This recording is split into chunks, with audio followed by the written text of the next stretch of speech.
Histórias da Antropologia da Etnografia, interpretando o Brasil. Para esse mês eu queria convidar o professor Gustavo Lins Ribeiro, da UNB,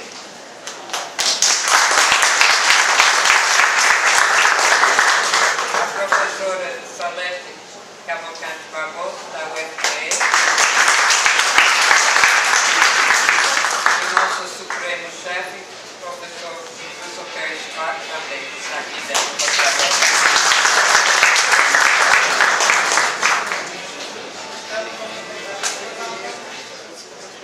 Vamos começar com o professor Gustavo.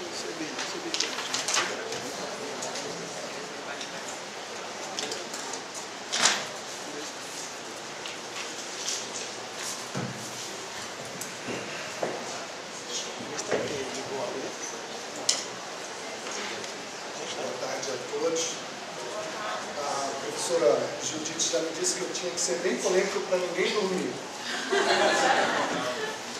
Se alguém dormir,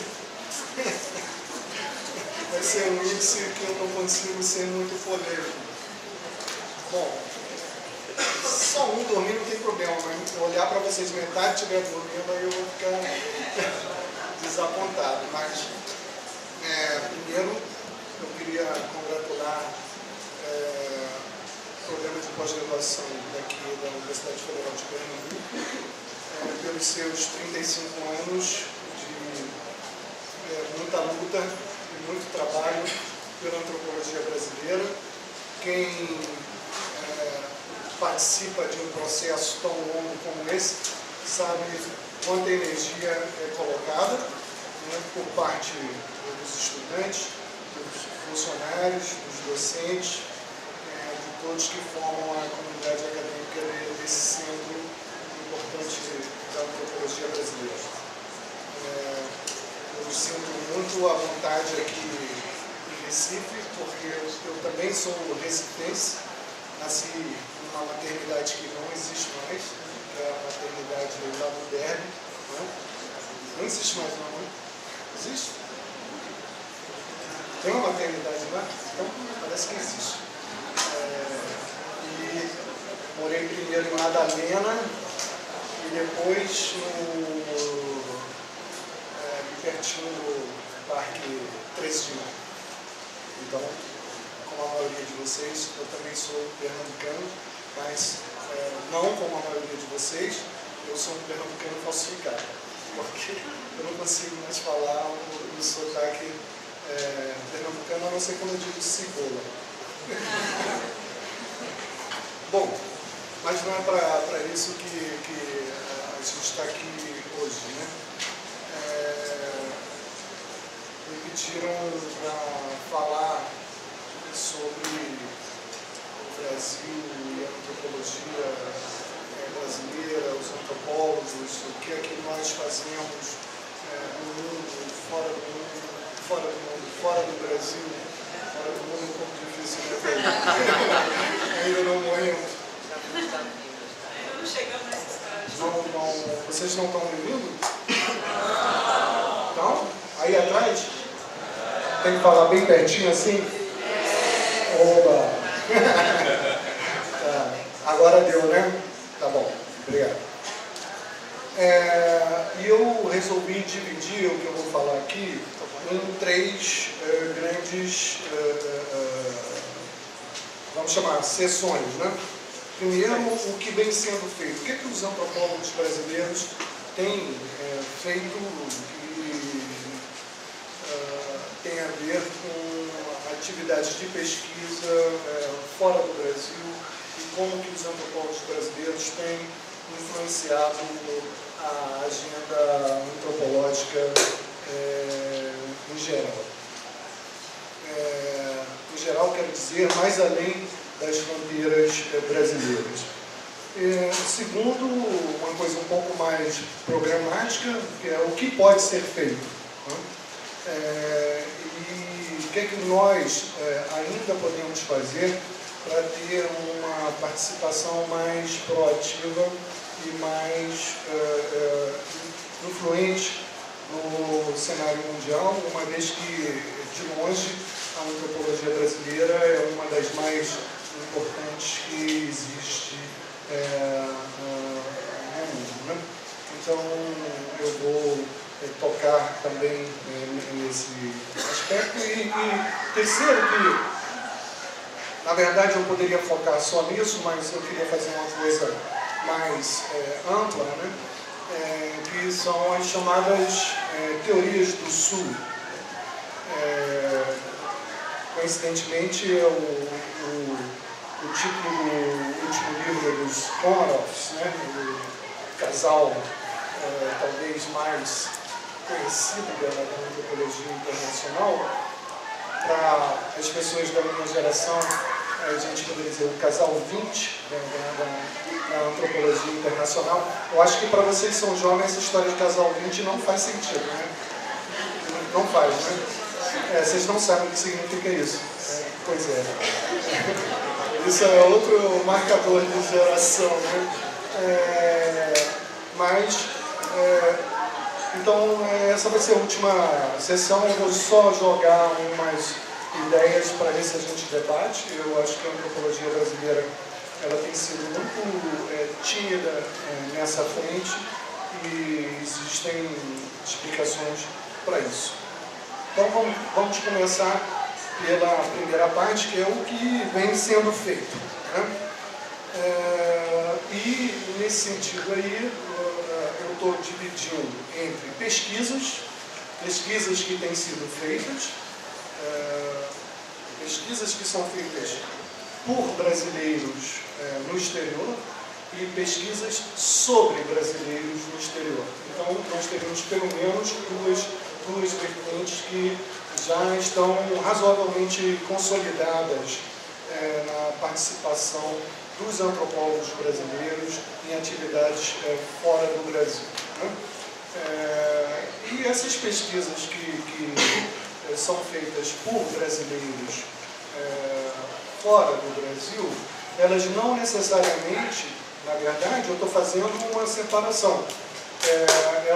Essas não são as pesquisas que envolvem brasileiros no exterior, que são as que eu vou falar logo depois, que evidentemente estão vinculadas às pesquisas sobre migrantes brasileiros no exterior. Mas essas, as primeiras que eu vou me referir, não tem nada a ver com o objeto, não é brasileiro migrante. E há já uma tradição razoavelmente, eu diria que consolidada e que se expande e que, por conta de eu conhecer melhor o que acontece perto de mim e pela minha própria participação desse processo, eu vou mais focar no meu próprio departamento, no Departamento de Antropologia da Universidade de Brasília, e na minha própria experiência como pesquisador. Por um lado, na UNB, eu diria que de forma, quem sabe, pioneira, vários professores que hoje já trabalham há algumas décadas no departamento. Então, quero me referir a trabalhos que foram feitos durante a década de 80, fizeram pesquisas fora do Brasil, né? A começar com o professor Luiz Roberto Cardoso de Oliveira. Pesquisas aí eu estou me referindo às suas teses de doutorado, né? Que são pesquisas profundas, né? Que requerem um tratamento mais prolongado, mais detalhado, como todo mundo que fez uma tese de doutorado sabe. Então, o professor Luiz Roberto Cardoso de Oliveira, que fez uma pesquisa sobre as cortes de pequenas causas em Boston, Massachusetts, nos Estados Unidos. Depois eu vou voltar a comentar esse fato do Luiz Roberto ter começado o que eu acho que é um caminho muito interessante a ser seguido, né? De estudar os norte-americanos. Hoje o pró-reitor de pesquisa e pós-graduação aqui comentou a história de um indiano estando na Dinamarca, né? Mas aí é um brasileiro estudando sistemas de resolução de conflitos nos Estados Unidos. Esse é o caso do Luiz Roberto. Em segundo lugar, um pouco depois, o professor Wilson Trajano Filho, que vai estudar a Guiné-Bissau.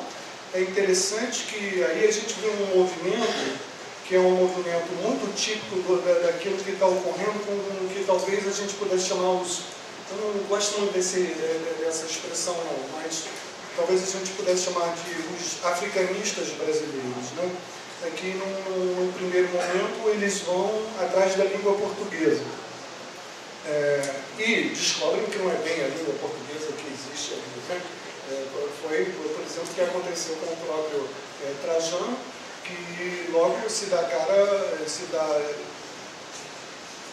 de cara com um crioulo, né? Uma língua formada por diferentes contribuições linguísticas e acaba se especializando em processos de criolização, tendo como exemplo aquilo que ele via em Guiné-Bissau, e a partir daí se interessa também pela pesquisa em Cabo Verde,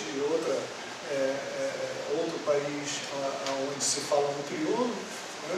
Só uma pequena elite fala em português de Portugal, que a gente consegue compreender sem maiores problemas. Então é interessante que eu até, talvez de maneira ainda jocosa, junto aos meus colegas lá no departamento, eu costumo dizer que, talvez pela liderança do professor Trajano, que nós estamos virando um departamento de africanistas, né? Porque nós temos 5 professores fazendo pesquisas na África, e o que já configuraria uma certa densidade de interesses de pesquisa. E, bom, evidentemente que fora de Brasília também existem outras pessoas fazendo trabalhos na África. A antropologia brasileira também tem saído para experiências mais distantes, né? No meu próprio departamento, nós temos 2 professores, a professora Kelly Cristiano da Silva e o professor Daniel Simeão, que fizeram pesquisa em Timor-Leste. As teses de doutorado deles são resultantes de pesquisa de campo naquele país que é assim, fronteira entre Sudeste Asiático e Oceania. Às vezes eles estão de um lado, às vezes estão de outro. Eu não sei muito bem qual é a classificação do Timor-Leste oficialmente, se é Sudeste Asiático ou Oceania, né? E continuam fazendo pesquisas lá. Então já abriu uma fronteira na Indonésia e na própria Austrália. Além disso, eu acho que vale a pena, são trabalhos muito interessantes. Veja bem, tem um elemento ainda que traz o Brasil para dentro, que é o fato do Timor-Leste também supostamente se falar português, mas de novo uma elite talvez menor ainda do que aquelas dos países africanos que falam português lá em Timor-Leste, né? Mas é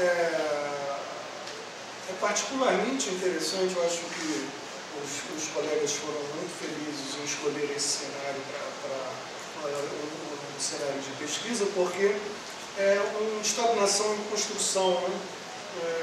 Muito recente a independência formal, política de Timor-Leste, e lá você pode ver a articulação das elites nativas locais com aquelas que dominam os centros de governação global, do tipo sono especialmente, e de aparelhos da cooperação internacional, especialmente da cooperação internacional australiana, que tem um interesse geopolítico muito grande por causa do petróleo de Timor-Leste sobre aquele país que é tão pequenininho, mas que tem para os australianos essa grande importância geopolítica. Né?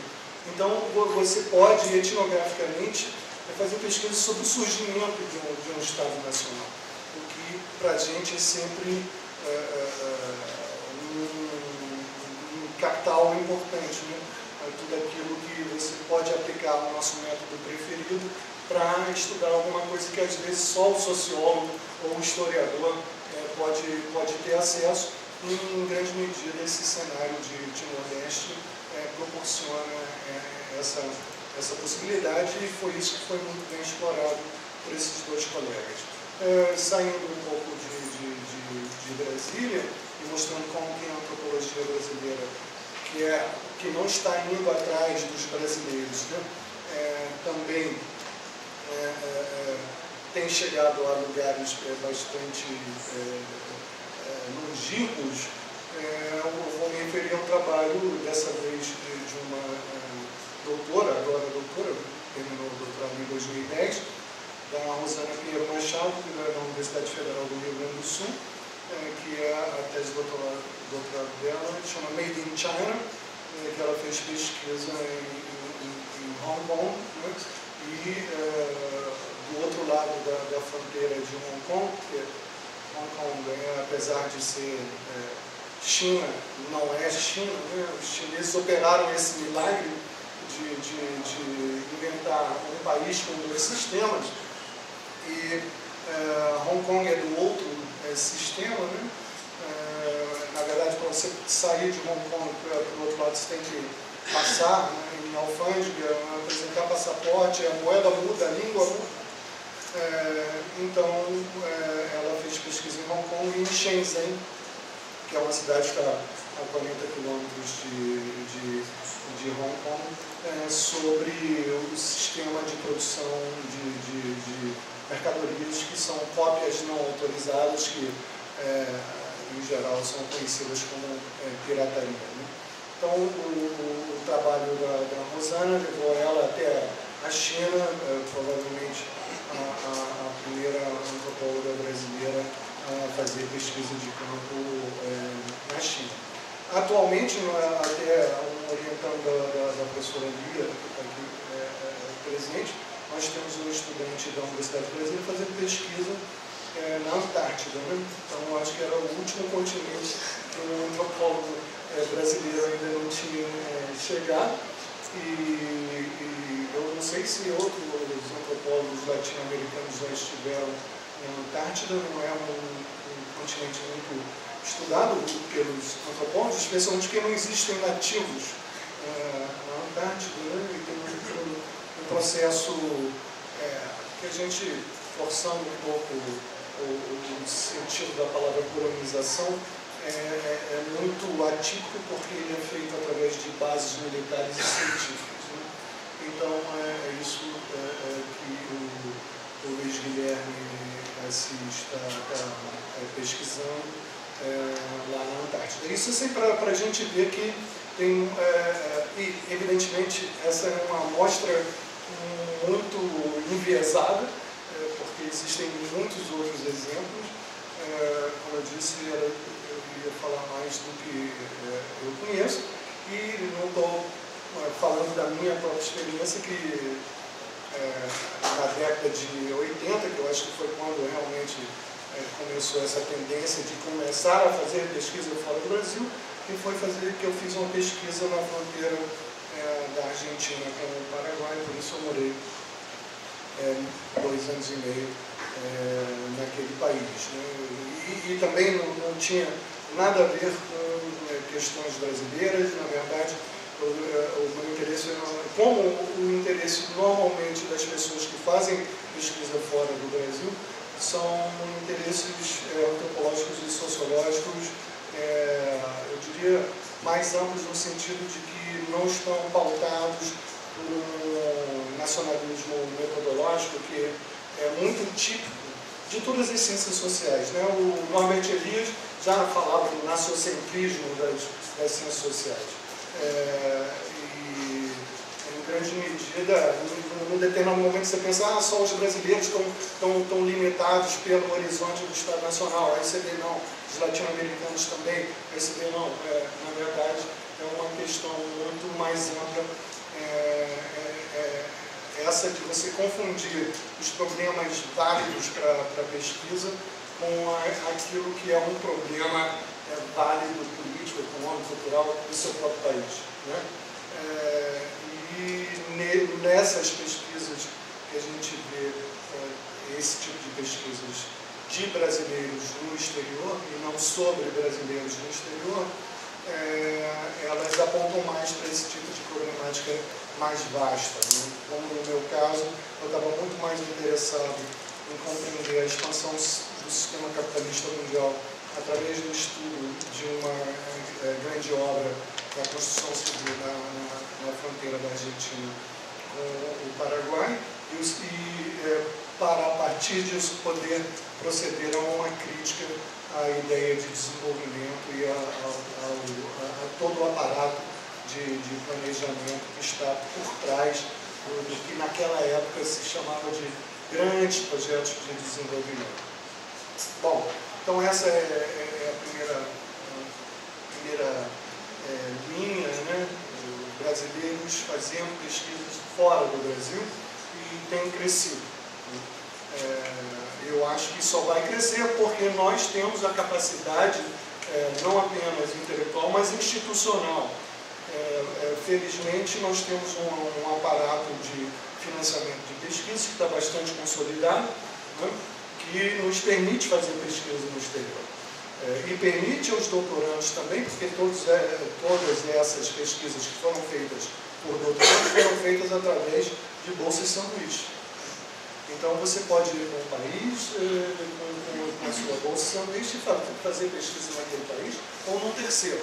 Então, o Brasil está posicionado, nós, pesquisadores brasileiros, temos efetivamente, porque quando eu falo isso em outros países que não têm o mesmo tipo de aparato de apoio à pesquisa, mas como é que a gente vai fazer isso? Eu sei que no México dá para fazer isso, na Argentina mais ou menos, né? Na Colômbia não tenho muita certeza. Mas Brasil e México podem fazer esse tipo de pesquisa. Agora eu passo a falar dos estudos feitos sobre brasileiros no exterior, né? E esses estudos, tudo isso começou no meados da década de 80, mas os estudos sobre emigração ou sobre migração de brasileiros para fora do Brasil começaram por volta em meados da década de 90. Né? Hoje nós temos uma literatura consolidada sobre imigrantes brasileiros no exterior. Eu me lembro quando em 1990 não sei se 3 ou 92, 93, 94, por aí, eu apresentei a Unfox um pedido de financiamento que eu queria fazer pesquisa sobre brasileiros em Miami. E um dos pareceristas teve a gentileza, eu queria dizer outra coisa, de dizer que não, como é que eles iam financiar aquela pesquisa se, na verdade, eu queria passar o verão em Miami. Assim, tipo, esse cara não quer fazer pesquisa nenhuma, ele quer ficar na praia em Miami, né? Não, você imagina, né? Em vez de você pegou de Miami, mas a praia aí, isso atrasou um pouco uma pesquisa que eu queria fazer, porque também parte disso era mostrar para os meus estudantes que se eu posso fazer, como que eles não podem fazer, né? E acabei indo para São Francisco da Califórnia, em 96, e fizemos uma pesquisa sobre os brasileiros na área da Bahia, de São Francisco. Aí, tipicamente, eu estou indo atrás dos brasileiros.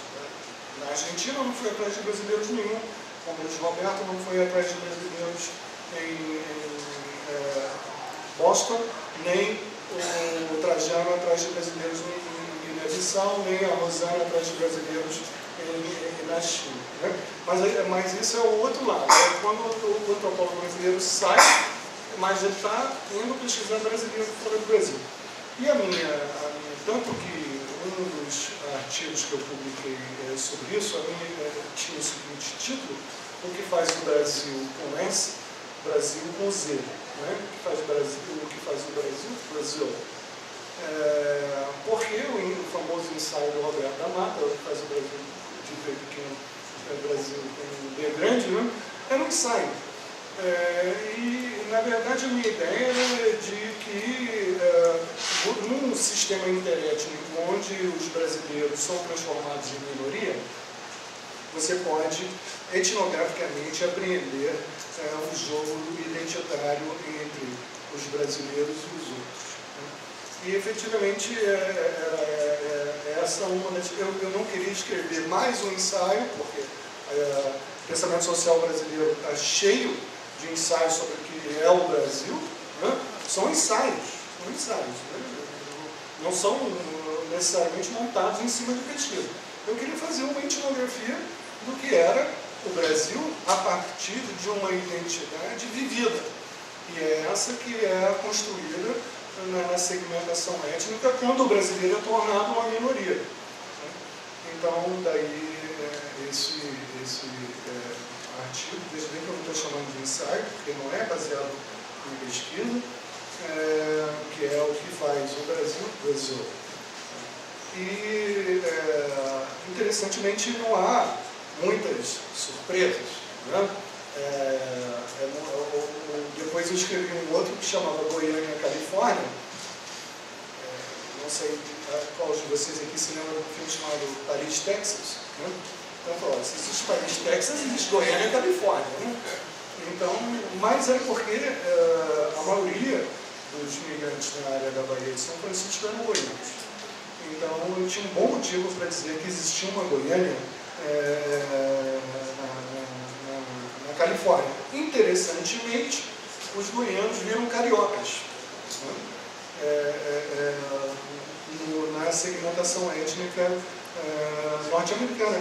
E não somente os goianos, os mineiros, quem quer que seja, acaba virando carioca. Por quê?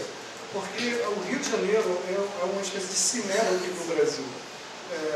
Quando você está fora do Brasil e você diz que é brasileiro, a primeira coisa que as pessoas pensam não é no Rio. Ninguém sabe onde é Goiânia, né? Mas todo mundo sabe onde é o Rio.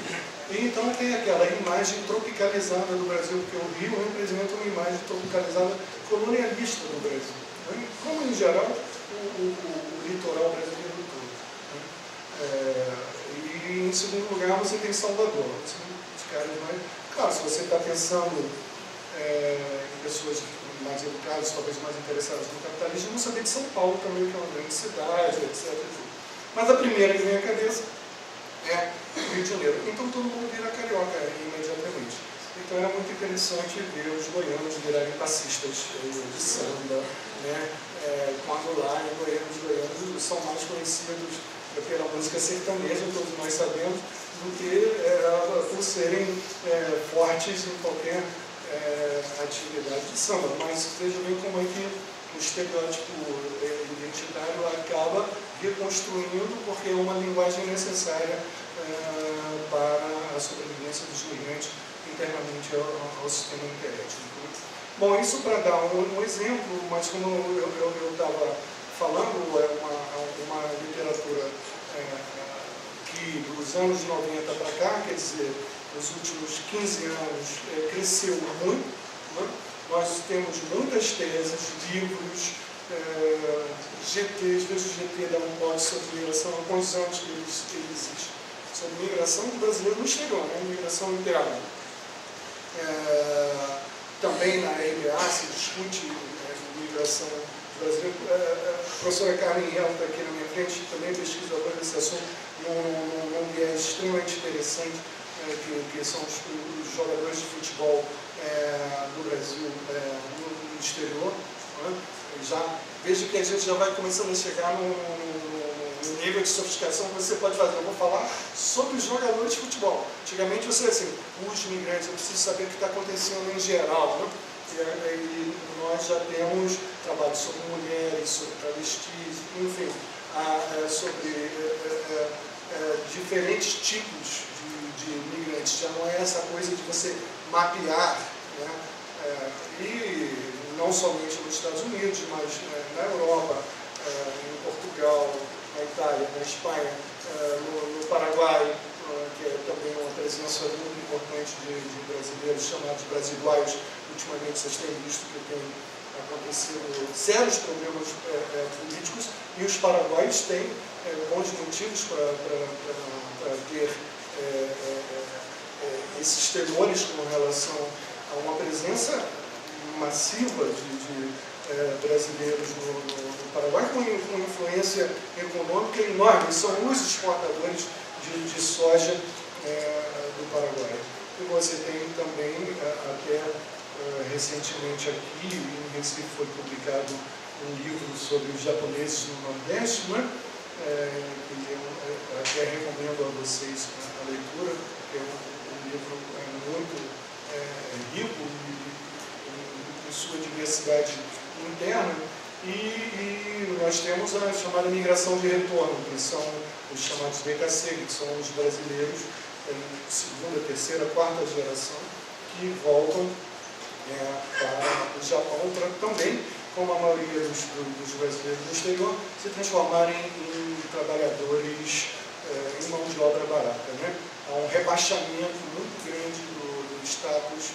Isso não ocorre somente com os brasileiros, ocorre em geral, mas como a migração brasileira ela é muito marcada por ser uma migração de classe média, isso é mais notável no caso brasileiro, porque você vai ter psicóloga que vira empregada doméstica, né?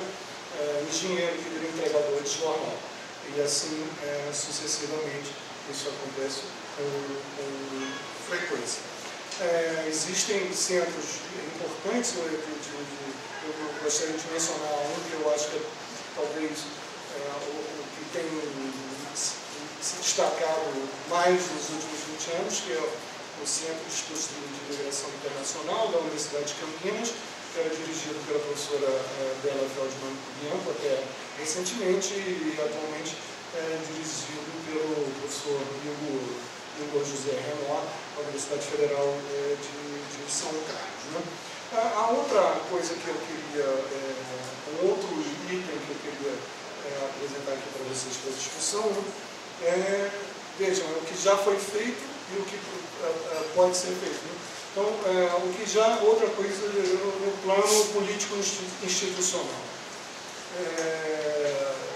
Nós já fizemos muita coisa em relação a mudanças político-institucionais. Às vezes elas são um pouco conhecidas no nosso próprio país, mas elas estão em curso. E aqui existem alguns momentos importantes. Né? 2002 é um momento importante porque um grupo especialmente marcado pela presença de antropólogos latino-americanos, como Arturo Escobar, que é colombiano, mas trabalha nos Estados Unidos há mais de 20 anos, Marisol de la Cadena, que é peruana, mas trabalha nos Estados Unidos também há mais de 20 anos, o Arturo na Universidade da Carolina do Norte e a Marisol na Universidade da Califórnia em Davis, o Eduardo Restrepo, que trabalha na Universidade Javeriana em Bogotá, e eu mesmo fundamos uma rede, que é uma rede política, ela existe até hoje, chama Rede de Antropologias do Mundo. Né?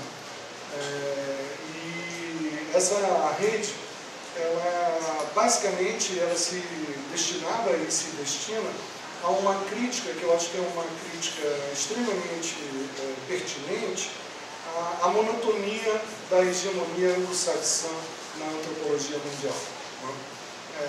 Até os próprios franceses já reconheceram que foram colonizados, entre aspas, pelo pensamento anglo-saxão. O Benoît de l'Histoire, que é um antropólogo francês bastante conhecido no Brasil, ele frequenta muito o Brasil, recentemente estava visitando o Museu Nacional no Rio de Janeiro, ele tem um artigo que ele confessa isso, né? E basta você ver as publicações francesas e vai ver a bibliografia americana, né? Na verdade, a gente fala anglo-saxão, mas não é anglo-saxão, é americano mesmo, porque até os ingleses, né, entram numa posição um pouco secundária com relação a isso. Evidentemente, isso não quer dizer que coisas excelentes deixaram de ser feitas na França, nem na Inglaterra, nem em nenhuma outra parte do mundo. O que eu estou falando é de uma situação de uma hegemonia no sentido gramsciano mesmo, assim, ela é quase naturalizada, né? Você olha primeiro para os Estados Unidos, depois, sabe, lá se olha para algum outro lugar. E nós entramos com uma crítica radical dessa situação, um argumento basicamente relativamente simples, que é de que, na verdade, os antropólogos poderíamos fazer os processos de globalização favorecerem a proliferação da diversidade interna da nossa disciplina, que está aí e que precisa ser utilizada e veiculada como a visibilidade necessária. Bom, a partir disso, nós fizemos, Arturo e eu fizemos, com o apoio da One Grand Foundation, um evento, um simpósio internacional da One Grand na Itália. Convidamos 16, 18 colegas de diferentes países do mundo para discutir isso e publicamos um livro que chama Antropologias Mundiais, que saiu em 2006 nos Estados Unidos e na Inglaterra, e em 2009 no México, e esse ano vai sair no Brasil, depois de muito trabalho, a tradução deu muito trabalho, vai sair no Brasil com o título de Antropologias Mundiais, né, que é essa discussão de como que a antropologia ela deve evitar e nós devemos lutar politicamente contra a nossa redução a um imaginário acadêmico, intelectual, completamente dominado pela pauta norte-americana. Sem querer, com isso, jogar os colegas norte-americanos fora. Não se trata de chauvinismo, não se trata de perseguir excelência de ninguém. As excelências são bem-vindas. Nós queremos as excelências de todos circulando e não somente a de alguns. Em decorrência disso, e aqui em Recife, quando eu era presidente da Associação Brasileira de Antropologia, também com dinheiro da One Foundation for Anthropological Research, eu gosto de dizer sempre isso, porque as pessoas às vezes acham que eu fiz isso com dinheiro da ABA. Não foi. Foi com dinheiro de uma fundação americana, desde como os americanos também podem ser contraditórios. Não, porque na verdade a One Grand se acredita uma fundação internacional, né? Apesar de ser pesadamente americana, eles acham que eles têm um mandato internacional. E na verdade também, de fato, eles têm um histórico de estar por trás de várias iniciativas, a começar do famoso livro do Krieger, Anthropology Today, né, que foi uma conferência financiada pela One Grand, da Current Anthropology, que foi fundada para ser uma revista internacional, mundial, etc. Então, é uma fundação diferenciada, vamos dizer assim. E com esse financiamento deles, eu chamei 14 presidentes de associações, das maiores associações de antropologia nacionais e internacionais, e ficamos 3 dias aqui antes da RBA em Recife, trancados num hotel de Boa Viagem, discutindo como que a gente ia fazer para que a antropologia justamente não se empobrecesse nessa direção de se transformar apenas numa metanarrativa anglo-saxã, por assim dizer. E aí nós saímos dessa reunião fundando a comissão, o Conselho Mundial de Associações Antropológicas. Nessa época ele foi fundado aqui em Recife com 14 associações, e hoje já está chegando a 40, e é um interlocutor fundamental na política antropológica em escala global, graças a uma iniciativa brasileira que foi articulada aqui em Recife e foi muito bem incorporada pelas lideranças de associações em escala internacional. É interessante, voltando para as contradições, porque o que acontece? É que os antropólogos, nós somos sensíveis ao valor da diversidade, a diversidade como algo que é importante, como uma riqueza, como um tesouro, né? Então, a própria Associação Americana de Antropologia incorporou essa agenda, e ela criou em 2009 ou 2008, agora não me falha a memória, uma comissão de antropologias do mundo, dentro da sua própria estrutura política administrativa, e a transformou em 2010, que a comissão é um órgão temporário dentro da estrutura da Associação Americana. E a transformou em 2010 num órgão permanente, que é um comitê de antropologias do mundo, do qual eu sou o presidente com uma colega americana. Nossa tarefa é de disseminar internamente a antropologia americana conhecimentos que são produzidos fora do âmbito da antropologia americana e da sua influência. Não é uma tarefa nada fácil. A gente, por exemplo, logo nós estruturamos esse comitê em 3 subcomitês. Eu tenho um particular interesse no subcomitê de publicações, porque nós construímos uma proposta. Nós estamos já no 3º, 4º encontro de editores dos principais jornais periódicos de antropologia do mundo, para ver como é que a gente pluraliza não apenas as origens nacionais de quem publica, mas os estilos, porque o problema não é somente de se você é brasileiro, mexicano, argentino ou indiano, é como você escreve também, né? E você tem que se adaptar a um tipo de retórica que é basicamente uma retórica americana. E isso é muito difícil de mudar. Para vocês terem uma ideia, olha, já são 3 anos, era uma proposta muito grande, que era de, na verdade, criar um acordo internacional entre esses periódicos, em que cada periódico diria para o outro: olha, isso aqui você deve publicar. E o outro aceitaria 1, 2 artigos na língua do outro periódico.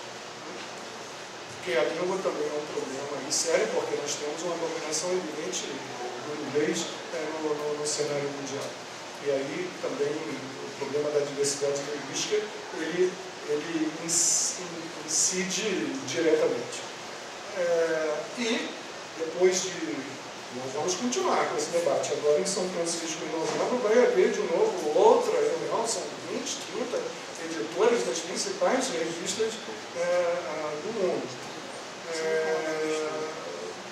Nós queremos chegar muito além do que já chegamos. Por exemplo, o que os colegas americanos achavam que foi um grande passo, para a gente é assim, o arroz com feijão há 50 anos, que é que o American Anthropologist agora traduz os resumos para outra língua, né? Para o espanhol ou para o francês.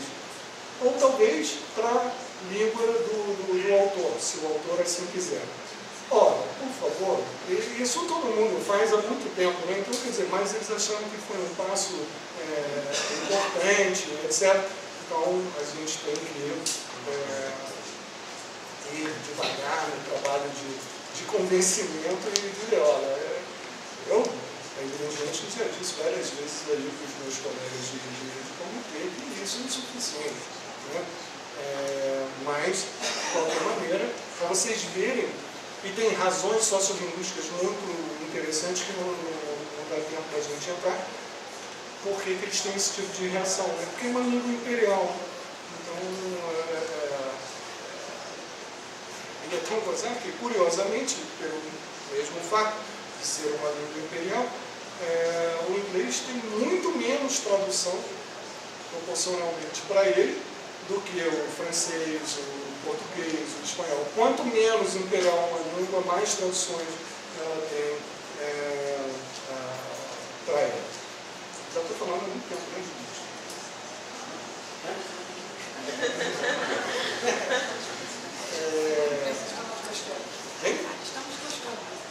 Posso falar mais um pouquinho? Então eu vou falar do que pode ser feito. Eu